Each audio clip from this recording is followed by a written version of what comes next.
हिना साहब करेंगी बिहार के अल्पसंख्यकों की अगुवाई। बहुत जल्द राजधानी पटना में होगा एक बड़ा प्रोग्राम। देखिए, जिस तरह से जातिगत जनगणना में मुसलमानों की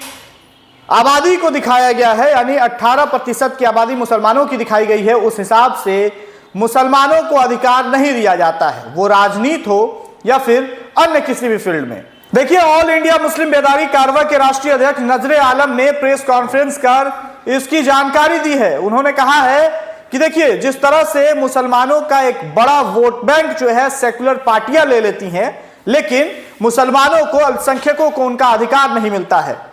अगर आगामी 2024 लोकसभा चुनाव में हमें अधिकार नहीं मिला, और उन्होंने यह भी मांग किया है कि कटिहार, दरभंगा, किशनगंज और अन्य जगहों पे उन्होंने आगामी 2024 लोकसभा चुनाव में सीट की भी मांग कर दी है। उन्होंने कहा है कि मुसलमानों की आबादी जिस तरह से 18% की आबादी दिखाई गई है, अगर उस हिसाब से हमें हिस्सा नहीं मिलेगा तो फिर हम आगामी 2024 लोकसभा चुनाव और 25 विधानसभा चुनाव में सिवान के पूर्व सांसद मरहूम डॉक्टर मोहम्मद शहाबुद्दीन की पत्नी हिना साहब के नेतृत्व में हम लोग एक अलग समीकरण बनाएंगे। तो इससे यह पता लग रहा है कि अब पूरे बिहार के अल्पसंख्यकों की अगुवाई जो है वो हिना साहब करने वाली हैं, और बहुत जल्द राजधानी पटना में एक बड़ा प्रोग्राम होगा, जिस प्रोग्राम के जरिए, यानी कि हिना साहब के नेतृत्व में वो प्रोग्राम होगा, और उस प्रोग्राम के जरिए पटना में बैठे उन तमाम सेकुलर पार्टी के नेताओं से इस बात की मांग की जाएगी, सरकार से इस बात की मांग की जाएगी कि मुसलमानों का जो हक और हुकूक की बात है,